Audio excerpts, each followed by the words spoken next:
Joshua was going to connect with a bomb. Yeah. And breaks his jaw in 2 places. Yeah. And his jaw's wired shut now. He lost teeth. He's probably cooked. He should retire, man. That was a clear retire? Like, hell yeah. That was a clear reality check, bro. Yeah, but it's a reality check to stay in your own division or... He was literally running. Look at some of those rounds. He was running. He was going north to... Joe Rogan just delivered the most brutal reality check in boxing history, and it's aimed directly at Jake Paul. After watching Paul get absolutely demolished by Anthony Joshua, Rogan isn't mincing words. He's telling Jake to walk away from boxing immediately, and the reason why should terrify every combat sports fan. This isn't about pride or career moves. This is about Jake Paul's brain, his future, and whether he'll be able to function normally for the rest of his life. Because what happened in that ring with Joshua wasn't just a fight. It was a medical emergency waiting to happen, and the damage that's been done might already be irreversible. Your brain imbalance that's going to lead you to addiction. It leads so many people to impulsive behavior. So many people become gambling addicts, drug addicts, alcoholics after their fighting career. Yeah. It's you could only take so much. And at a certain, like that one that he got from Joshua, ooh, you know, say if you have like a punch card, you have like so many punches that you can get in your life, which I believe you do. I believe there's a certain number. That one was like 10 punches. Yeah. That was like, it was a lot of concussions in that one punch. Sure. That was real damage. Like if someone's breaking your jaw in 2 places, the inside. Here's what nobody's talking about in all the highlight reels and social media buzz. The trauma Jake Paul absorbed doesn't just disappear when the final bell rings. Rogan is breaking down the science behind brain damage, and it's absolutely horrifying. Every punch that connected, every time Jake hit the canvas, every moment his head snapped back from Joshua's sledgehammer fists, that's permanent damage accumulating. We're talking about memory loss, depression, emotional instability, and neurological problems that can plague a fighter for decades after they hang up the gloves. Rogan knows this because he's watched it happen to countless fighters over the years. Guys who seemed fine walking out of the ring, only to struggle with basic cognitive functions years later. The scary part? Jake has no idea how much damage has already been done.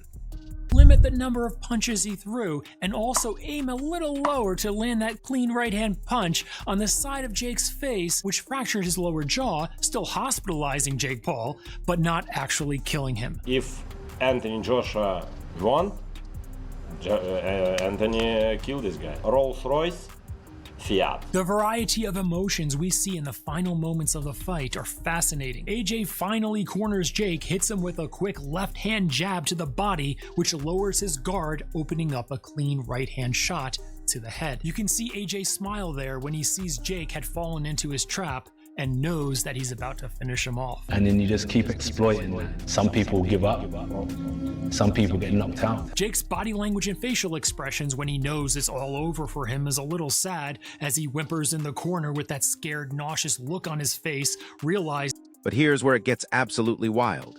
Sports psychologist Derek Van Schaik just released his analysis of the fight, and what he discovered should end Jake Paul's boxing career tonight. Van Schaik isn't just talking about the obvious stuff like the fractured jaw in 2 places, though that's bad enough. He's breaking down Jake's body language frame by frame, and what he found is disturbing. In those final moments, Van Schaik identified clear signs of what he calls primal fear response. Jake wasn't just tired or hurt. His brain was screaming danger signals that his body couldn't ignore. The way he looked at Joshua, the pleading in his eyes, the complete breakdown of his fighting instincts. Van Schaik says Jake's nervous system was in full survival mode, which means his subconscious mind recognized a life-threatening situation that his ego refused to acknowledge. Me with those shots. You gonna hit him with that? 100%. And land that right hand that he says is my only weapon. If you look at Jake's eyes and face, he's pleading for mercy to AJ, as if he's a child. Please don't do this. Some people get knocked out. It's actually quite surreal that the moment many of us were concerned what happened to Jake actually happened in real life. If Jake Paul is left, you know, up against the ropes with Anthony Joshua, unloading on him, could be the end for him, literally. It could be his last day on earth. Jake Paul was helplessly exhausted, badly beaten, and cornered where AJ could have unloaded a flurry of clean punches on Jake. When he takes that clean right shot from AJ, breaking his jaw in 2 places, and then falls to the ground. And his chin served on a platter, and look at Jake Paul's face. He knew it right away. He said, woo! Some wondered why Jake had that emotion of excitement. Do you know why? When he was cornered by... And get this, the punishment Jake absorbed wasn't just random violence.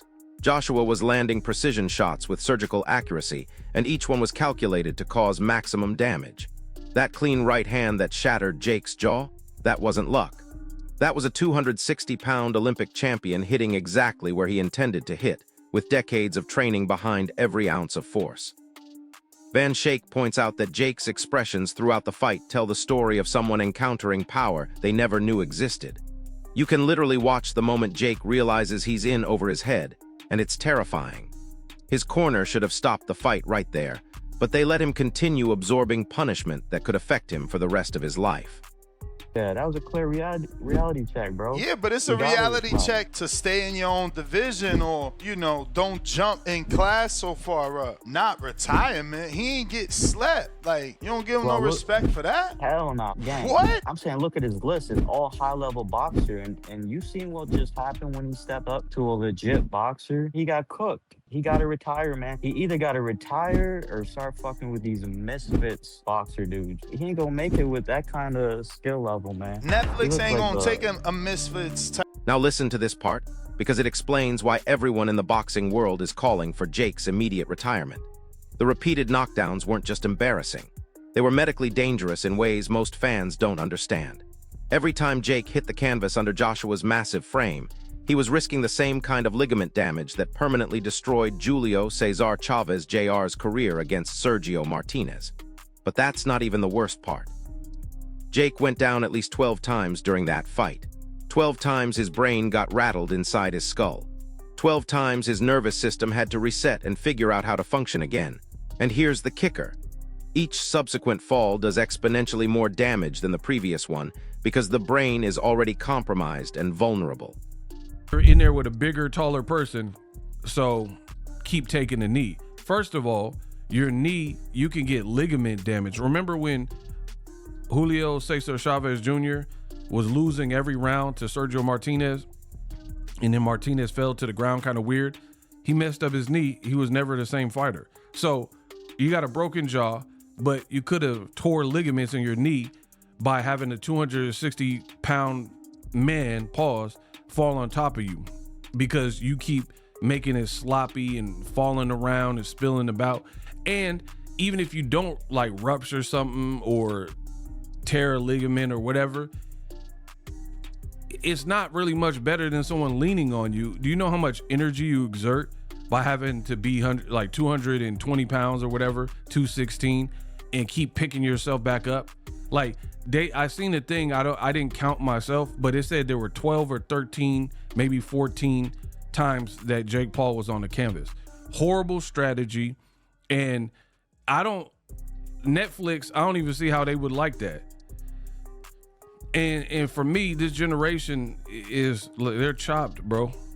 Jake Paul did all this, and y'all want me to give a bunch of credit. Jake Paul did all this talking about Joshua getting knocked out. You did whatever to sell the fight, but you didn't make good. That doesn't make you look good when you talk crazy and talk spicy, and then you have no intentions of fulfilling that.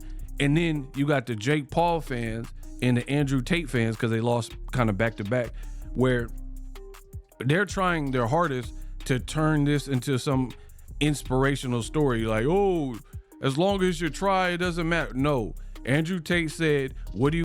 Here's what's driving experts absolutely crazy about this whole situation. Jake Paul is out there claiming he WAPED Anthony Joshua, which might be the most delusional statement in boxing history. Analysts are calling it ridiculous, and they're right. But there's something way more disturbing happening here. Jake's primary motivation was never about proving himself as a boxer. It was about the massive payday and the social media content. That means he willingly put his brain at risk for money and clout, which is exactly the kind of thinking that leads to permanent damage. Unlike some YouTube personality stepping in for a publicity stunt, Jake had already fought 12 professional matches and suffered 2 legitimate losses. This wasn't some amateur hour exhibition. This was a professional heavyweight bout against an Olympic champion, and Jake's body paid the price. Joshua's gigantic. So big. He's so big. He's so much bigger. So, of course, like, his punch that he knocks Tyron Woodley out cold with, Joshua just eats it. Yeah. Because he's a giant. Yeah. He's a fucking giant man. So big, dude. He's so big. I give Jake so much credit for stepping into that ring. Bro, he got hit with a bomb, a right-hand bomb. When he got hit with that too, I don't know if enough has been made of the fact that, I mean, it was absolutely devastating. But the fact that he had awareness immediately to go like he looked at the crowd like, oh shit, like wow. He goes, it wasn't like cracked. I think he went into that fight knowing that was probably going to happen, and ultimately, the big win for him would be that he was even willing to do it. And but wait, it gets worse. Brendan Schaub just destroyed every argument Jake Paul fans have been making, and his breakdown exposes how dangerous this whole narrative has become. Schaub is calling out the puncher's chance mentality as completely uneducated thinking, and he's absolutely right. There was never any realistic scenario where Jake Paul beats Anthony Joshua. The size difference, the skill gap, the experience level, it's like watching a high school player try to guard LeBron James. But here's why this matters for Jake's health. All that pre-fight hype about having a puncher's chance, that convinced Jake he could actually win, which meant he fought with aggression instead of pure survival instincts. If the fight had been marketed honestly, Jake's strategy would have been to run, avoid damage, and survive 12 rounds. Instead, he believed his own hype and paid for it with his brain. Boxer who had a 12-1 record, well, he's 12-2 now, lost against the two boxers that was young and healthy and who trained boxing and not from a different sport or over the hill or retired, okay? You treat him like a boxer. Stop calling him a YouTuber. Stop calling him, because this is what they're doing now. We saw all the predictions.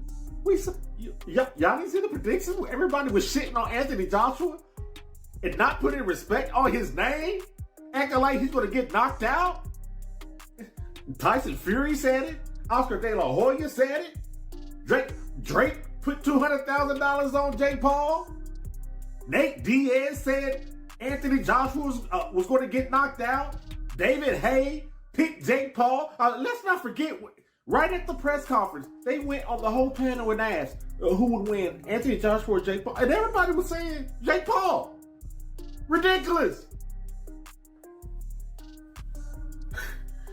We're going to get into the disrespect of Anthony Joshua.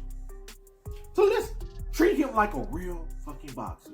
Because he is. Well, I said once, this is what I told everybody. Once he actually fought Tommy Fury, who was the first boxer he fought. Once he fought a boxer, win or lose, I said, now I count him as a professional boxer.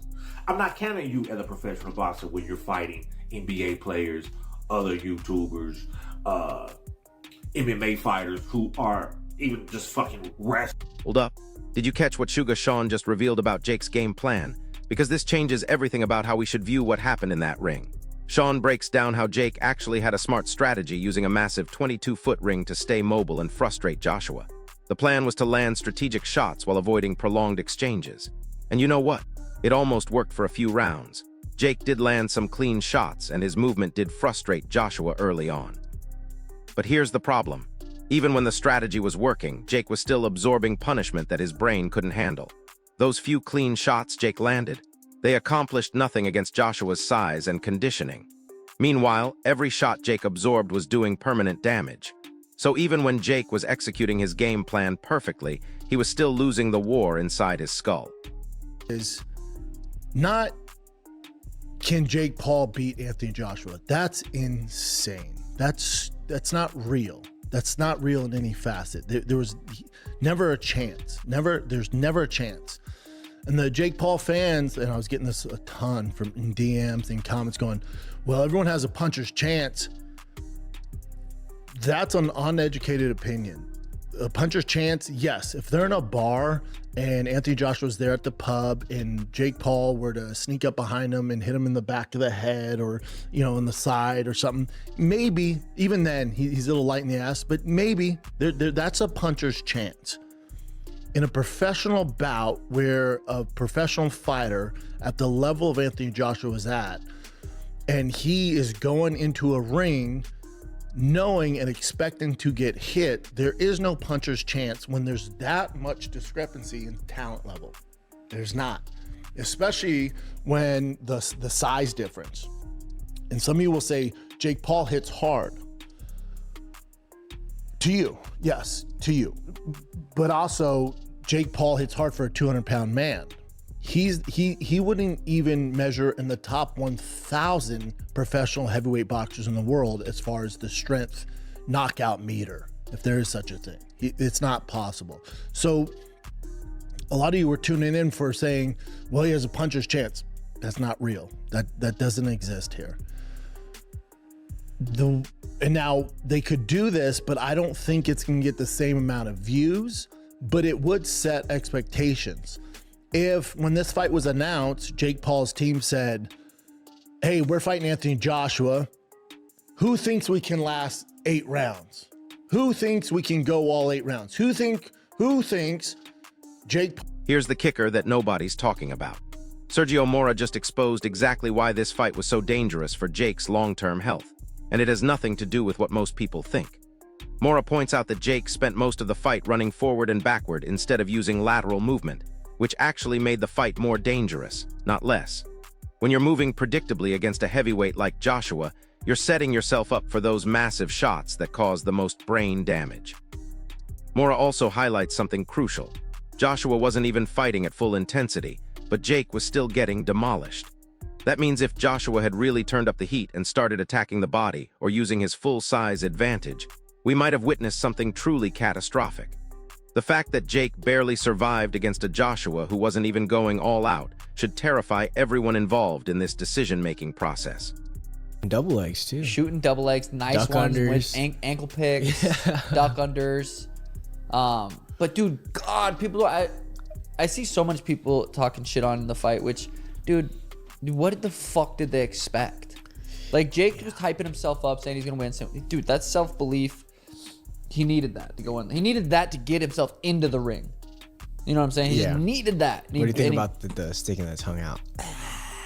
Dude, he's a showman. This is a fucking YouTuber that switched to pro boxing. Yep. And he's fighting Anthony fucking Joshua. He made $90 million. $7.5 million per minute. Nate Diaz says, that boy don't work hard enough.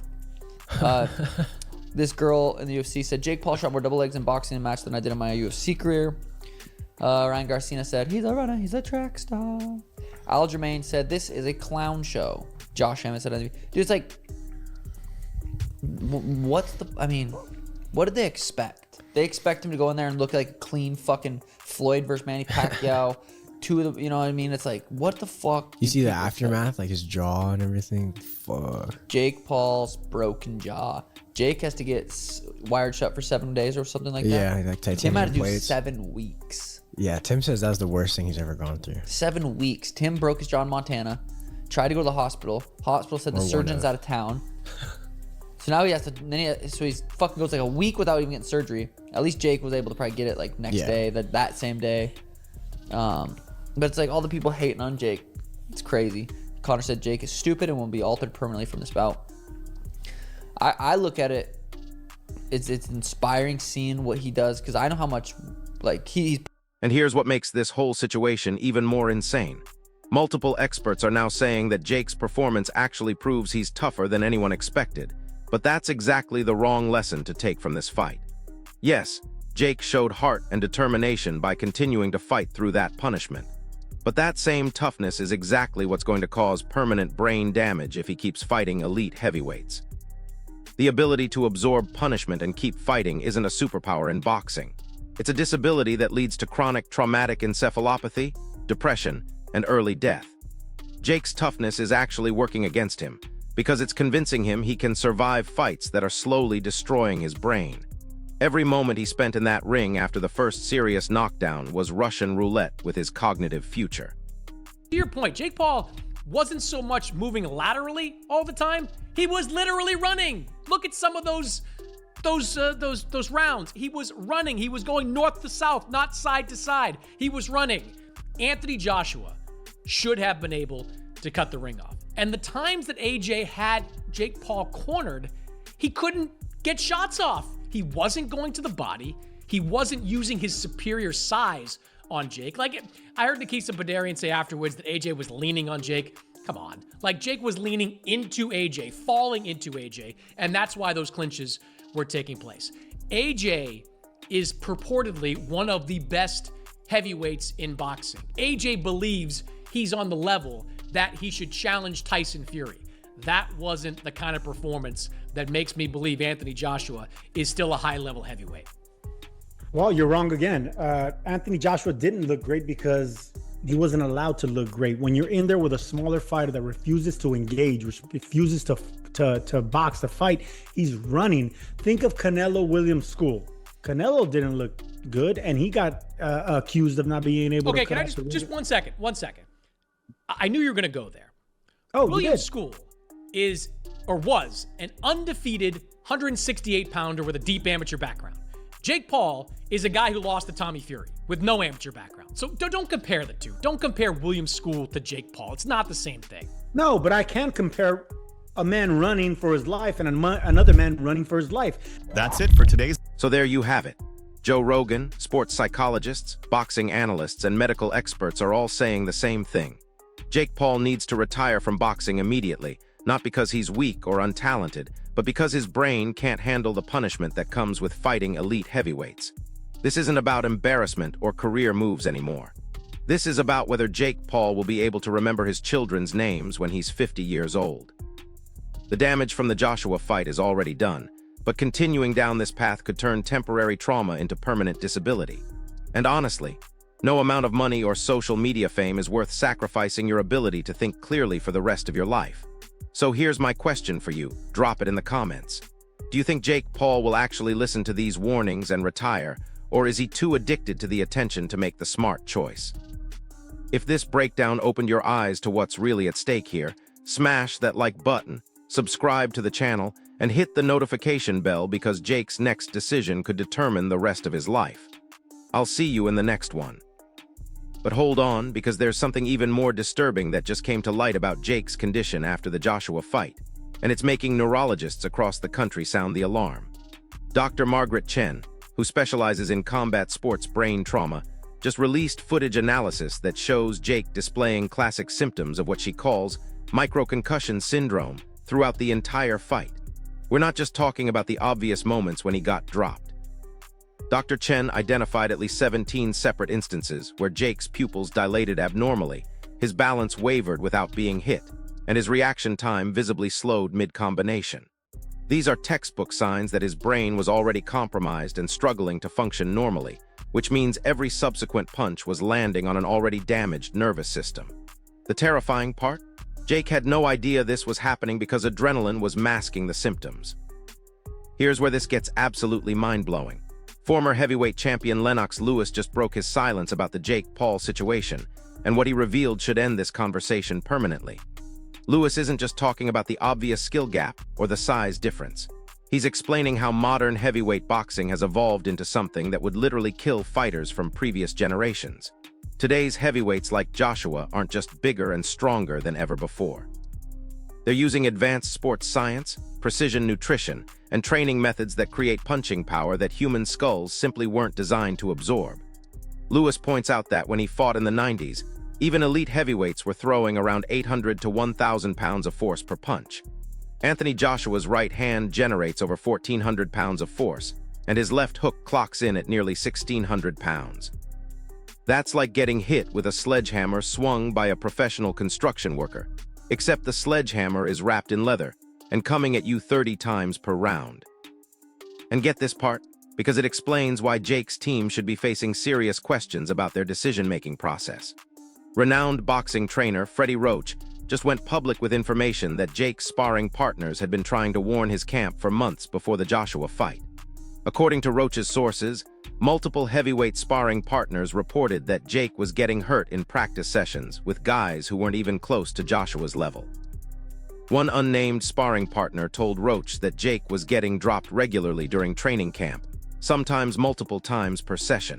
But here's the kicker. Instead of recognizing this as a red flag, Jake's team kept rotating in new sparring partners to hide the pattern. They were literally shopping around for guys who wouldn't expose how unprepared Jake was for heavyweight-level punishment. Roach says this kind of ego-driven decision-making is exactly how fighters end up with permanent brain damage, because they're lying to themselves about their actual capabilities right up until they step into the ring with someone who can't be managed or controlled. Now check out what just happened that proves Joe Rogan's warnings are already coming true. Jake Paul's own social media activity in the weeks following the Joshua fight shows clear signs of what neurologists call post-concussion personality changes. His posts have become increasingly erratic, his decision-making seems impaired, and multiple sources close to his camp report that he's been experiencing memory lapses and mood swings that weren't present before the fight. This isn't speculation or internet rumors. This is documented behavioral evidence that the trauma he absorbed is already affecting his cognitive function. Dr. Robert Cantu, one of the world's leading experts on sports-related brain injuries, reviewed Jake's recent interviews and public appearances. His assessment is chilling. Dr. Cantu identified speech patterns, facial expressions, and response delays that are consistent with someone suffering from ongoing neurological trauma. The damage isn't theoretical anymore. It's happening in real time, and it's getting worse. But here's what should absolutely terrify Jake Paul's family and friends. The symptoms Dr. Cantu identified don't just go away with rest and recovery. Once your brain reaches a certain threshold of trauma, every subsequent impact becomes exponentially more dangerous. It's like having a cracked windshield. The first few chips might not affect your visibility much, but eventually one small pebble will cause the entire thing to shatter catastrophically. Jake's brain is already compromised from the Joshua fight, which means his next opponent doesn't need to be Anthony Joshua to cause permanent damage. Even a mediocre heavyweight could land the punch that pushes Jake's neurological function past the point of no return. And here's the truly insane part. Jake is reportedly already in negotiations for his next fight, which means he's planning to step back into the ring while his brain is still healing from trauma that might never fully recover. Listen to this, because what happened during the actual fight sequence reveals something that should make every combat sports commission in the country take immediate action. Frame-by-frame analysis of the knockout sequence shows that Jake Paul was unconscious for nearly 4 full seconds while standing upright. This is what neurologists call a standing knockout, and it's one of the most dangerous things that can happen to a fighter's brain. During those 4 seconds, Jake's nervous system was completely offline while his body remained vertical due to muscle memory and reflexes. The problem is that Joshua didn't realize Jake was unconscious, so he continued throwing punches at a fighter whose brain had already shut down as a protective mechanism. Those additional punches landed on someone who was neurologically defenseless, which is exactly the kind of trauma that causes permanent cognitive disability. The referee should have stopped the fight the moment Jake's eyes went vacant, but the action was happening so fast that nobody recognized what was actually occurring until it was too late.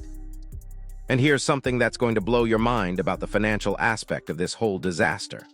Sports business analyst Sarah Martinez just released the numbers behind Jake's purse for the Joshua fight, and what she discovered proves that Jake literally traded pieces of his brain for money. After taxes, management fees, training costs, and medical expenses, Jake's actual take-home pay works out to approximately $127,000 per significant punch he absorbed from Joshua. That means every time Joshua landed a shot that caused neurological damage, Jake was essentially selling a piece of his cognitive future for what amounts to a nice car payment. Martinez points out that Jake could have made similar money doing safe YouTube collaborations, sponsored content, or business ventures that don't involve getting his brain rattled by Olympic champions. The risk-to-reward ratio is so insanely skewed that financial advisors are using Jake's situation as a case study in catastrophically poor decision-making. But wait, there's more to this story that nobody's talking about, and it reveals why Jake's situation is actually worse than most people realize. Combat sports physician Dr. Anthony Torres just published research showing that YouTube personalities and social media influencers actually suffer more severe brain trauma than traditional athletes when they enter professional combat sports. The reason is psychological and physiological. Traditional fighters develop their pain tolerance, defensive instincts, and neurological resilience over years of gradual progression from amateur to professional levels. Their brains literally adapt to absorb and process the trauma of getting hit. Jake Paul skipped all of that developmental protection and jumped straight into professional-level punishment without the neurological conditioning that prevents catastrophic damage. Dr. Torres compares it to someone who's never exercised trying to deadlift 500 pounds on their first day in the gym. The injury isn't just inevitable, it's going to be severe enough to cause permanent disability. Here's what makes this even more disturbing. Multiple sources within Jake's own camp are now admitting that they knew the Joshua fight was dangerous, but they were afraid to speak up because of the financial pressure and social media hype surrounding the event. One unnamed member of Jake's training team told ESPN that they tried to suggest Jake take an easier fight first, but were told that backing down would damage his brand and cost everyone involved millions of dollars. So Jake's own people prioritized marketing and money over his long-term health, which is exactly the kind of thinking that ends careers and destroys lives. This wasn't just bad matchmaking or poor strategy. This was a calculated decision to put Jake's brain at risk for business reasons, and everyone involved should be held accountable for what happened. And check this out, because Joe Rogan just dropped another bombshell that connects Jake's situation to a pattern of brain damage that's been destroying fighters for decades. Rogan interviewed former heavyweight contender Gerald McClellan, who suffered catastrophic brain trauma in 1995 and still deals with severe neurological problems nearly 30 years later. McClellan's message for Jake Paul is simple and terrifying. The damage doesn't show up immediately. McClellan felt fine for months after his career-ending fight, but gradually began experiencing memory loss, depression, and cognitive decline that got progressively worse over time. He's now legally blind, partially deaf, and requires full-time care for basic daily activities. McClellan's warning to Jake is that the symptoms he's experiencing now are just the beginning. The real neurological devastation often doesn't manifest until years after the trauma occurred, which means Jake might feel fine today while his brain is slowly deteriorating in ways that won't become obvious until it's too late to reverse the damage. So here's the bottom line that every Jake Paul fan needs to understand. This isn't about whether Jake is tough enough or skilled enough to compete with elite heavyweights. This is about basic human biology and the limits of what the human brain can survive. Joe Rogan, medical experts, former champions, and neurological specialists are all saying the same thing because the science is crystal clear. Jake Paul's brain cannot handle the punishment that comes with fighting elite heavyweight boxers, and continuing down this path will result in permanent disability that will affect every aspect of his life for decades to come. The damage from the Joshua fight is already done and might already be irreversible, but Jake still has a choice about whether to make it worse or walk away while he can still function normally. The question isn't whether Jake Paul should retire from boxing. The question is whether he values his long-term cognitive health more than short-term fame and money. And based on his recent behavior and decision-making, the answer to that question should scare everyone who cares about him. What do you think?